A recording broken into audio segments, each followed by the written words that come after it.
Charlemagne's interview with Vice President Joe Biden.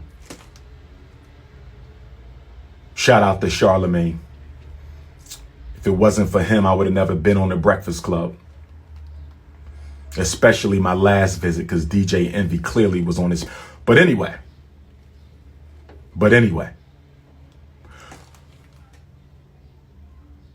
Joe Biden said that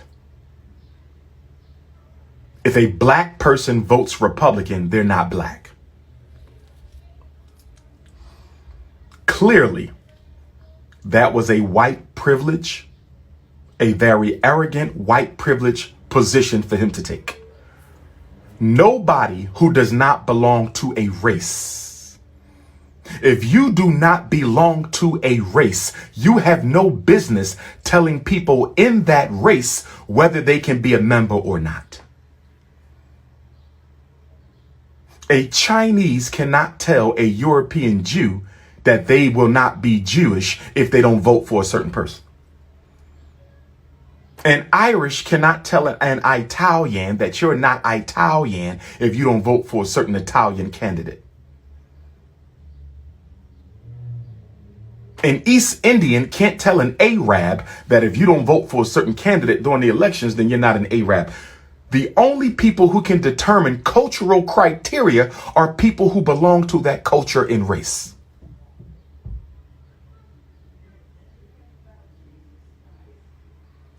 Joe Biden was out of line with his comments. Joe Biden was incorrect with his comment. However, we have allowed non-African people to inject themselves and insert themselves in inter-community conversation, and we need to stop. We have allowed non-Africans to insert themselves in purely African affairs, which is not their right to do, but we have made it comfortable for people who are not black to speak on black issues. This is our problem. Our problem is we do not value a safe, sacred space just for ourselves. Our problem is we do not value a safe, sacred space just for ourselves. Joe Biden's comments are as much our fault as they are Joe's fault. Joe Biden served as Barack Obama's vice president. He was the vice president to the black president, a black president that many of you basically equated with Jesus Christ. He did nothing for you, still does nothing for you. He actually hurt you and demoted you, but he's your black Jesus, Barack Hussein Obama. So Joe Biden felt like if Barack Obama can do whatever he wants, and I was his vice president, maybe I get a black privilege.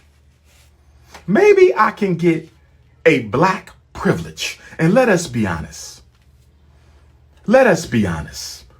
We have given non-African people a black privilege. We are the only people in the world.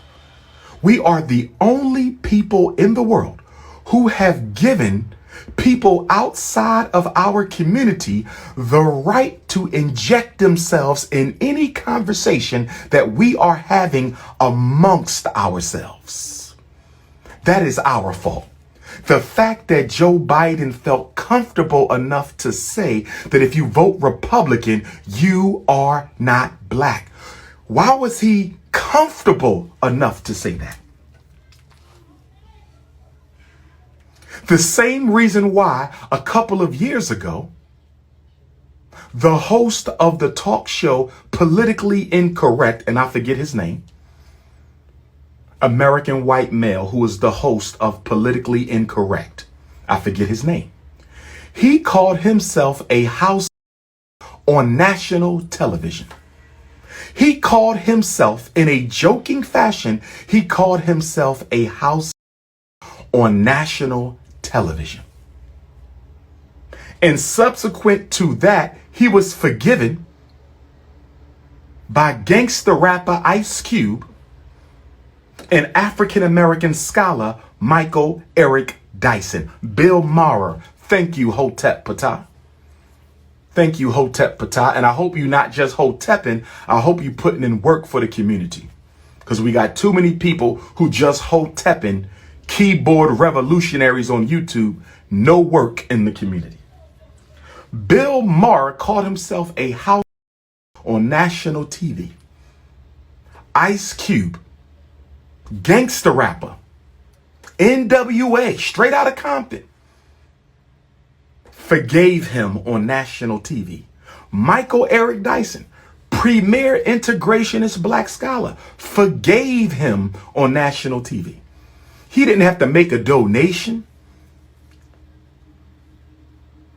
He didn't have to promote other black voices on his show.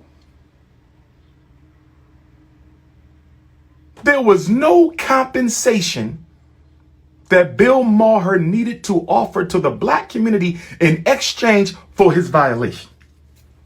Y'all won't even make people compensate for wrongdoing, but you want reparations. You won't even make folk compensate for wrongs against the community, but you want reparations. My point is, we have been integrationist and colorblind to a fault. I don't believe in hate. I don't teach hate. I don't hate white folk. I don't hate Chinese. I do not hate anybody. I can have a conversation with anybody. I can help anybody. But when it comes to the best interest of African people, I am sorry. Nobody else is allowed to lend their opinion to the conversation. Where is our safe space to meet and conversate with ourselves? We don't have a safe space. NAACP belongs to everybody. Urban League belongs to everybody. All black Greek fraternities and sororities, y'all belong to everybody. Many of our so-called black nationalist groups now belong to everybody. We're the only people who don't have a safe space to be alone, to talk about our issues, because you are too afraid of making somebody else uncomfortable, but they're not afraid of making you uncomfortable. You are so afraid of making other people uncomfortable, but you don't have a problem with them making you uncomfortable. How can the people who have been down the most be more concerned with everyone else except themselves? And then Joe Biden said something that I thought was profound. He said, I voted for the crime bill.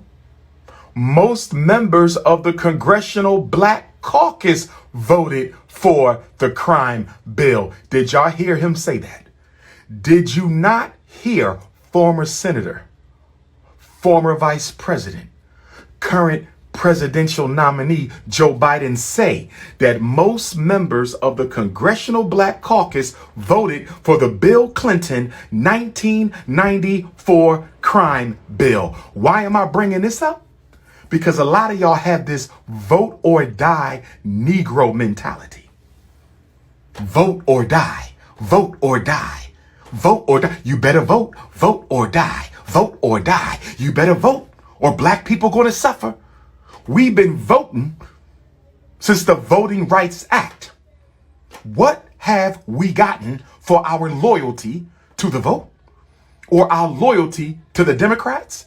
And prior to the Democrats, what did we ever get for our loyalty to the Republicans? Absolutely nothing. Vote or die. Vote or die. You just heard your presidential Democratic nominee tell you to your face during his conversation with Charlemagne that most members of the Congressional Black Caucus voted for the Bill Clinton crime bill. So I got you, vote or die people. Y'all got to answer some questions. Vote or die people have to answer some questions for me. Vote or die people. I got some answers. I got some questions for y'all.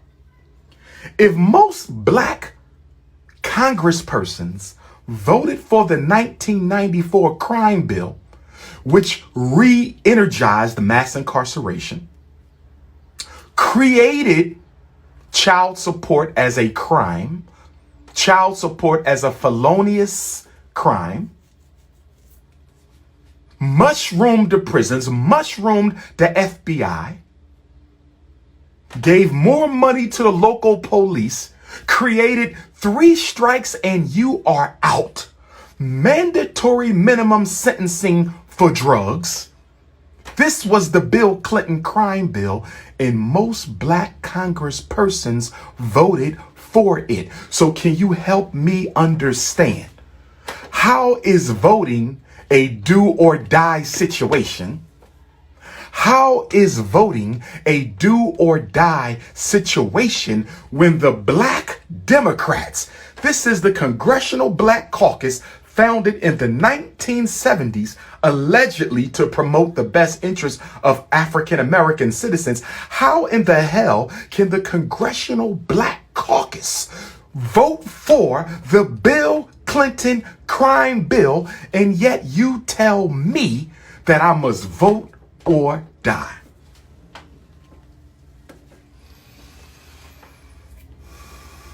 I would like an answer.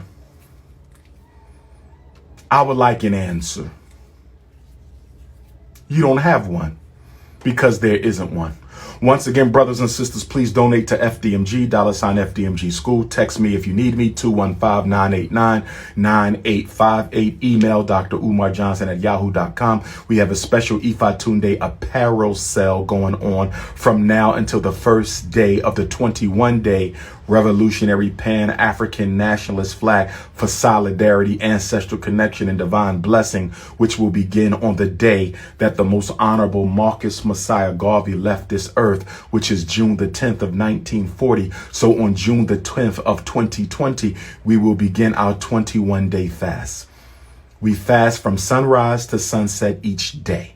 You can eat before and after sunrise and sunset. If you purchase Ifatunde apparel between now and June 10th, you will get a 10% discount.